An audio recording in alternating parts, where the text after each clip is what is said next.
So I find myself nowadays saying, remember when? In the case of, remember when the illegal aliens, the invaders, the migrants flocked to the U.S.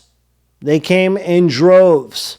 Scenes like this, coming in caravans through the continent of South America all the way up to North America, and the borders were wide open.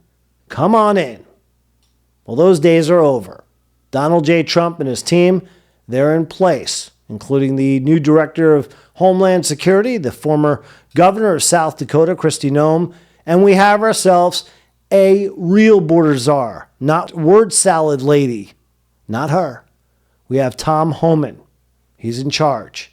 And Homan, Noem, and the rest of the squad at Homeland Security and ICE are taking care of business under the watchful eye of our new commander-in-chief and oldie but a goodie, POTUS 45 turned 47.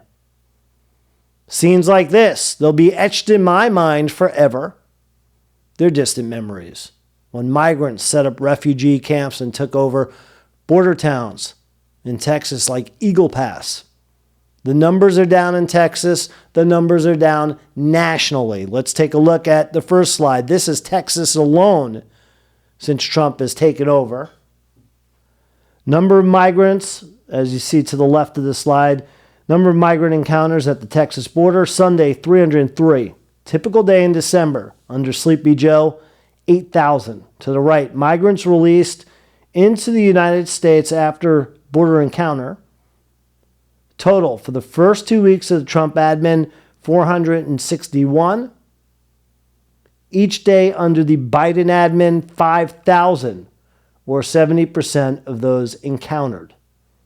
Yes, this picture tells a story. The border is sleepy. And thank God America is without Sleepy Joe. And indeed, POTUS 47, it was something you said, more like something you did. Unleashing your team and letting them take care of business. And keeping your word to the millions of Americans like me who voted for you, with the number one reason being you wanted safe borders again.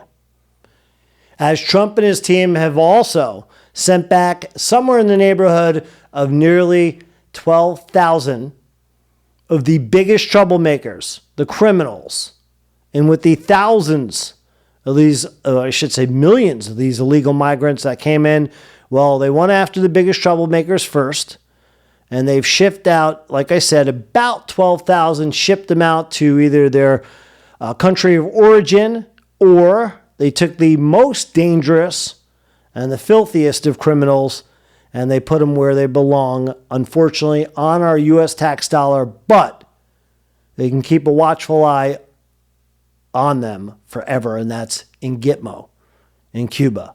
Room to hold about 30,000 inmates.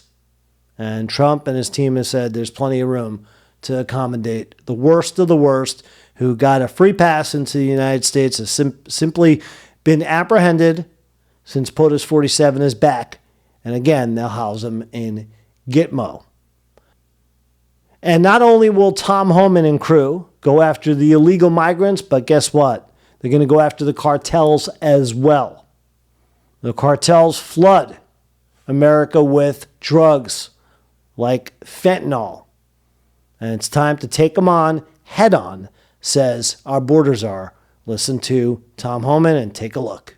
The cartels in Mexico have killed more Americans than every terrorist organization in the world combined, right? Record number of sex trafficking women and children, but the drugs, the fentanyl has killed over 250,000 Americans. So they need to be terrorist organizations. But that puts a whole weight of the United States government on them. And I'll tell you, America is lucky to have that dude right there back in charge. He doesn't take crap from anyone. Neither does Trump. And again, folks, the borders, in what I would consider record time, have been sealed. And America's back in so many ways. And it's good to have safety on those borders again. So President Trump, Director Noem, and Tom Homan, as well as the rest of those folks out there being so brave every day keeping us safe with those borders. I do salute you. Job well done. Keep it going.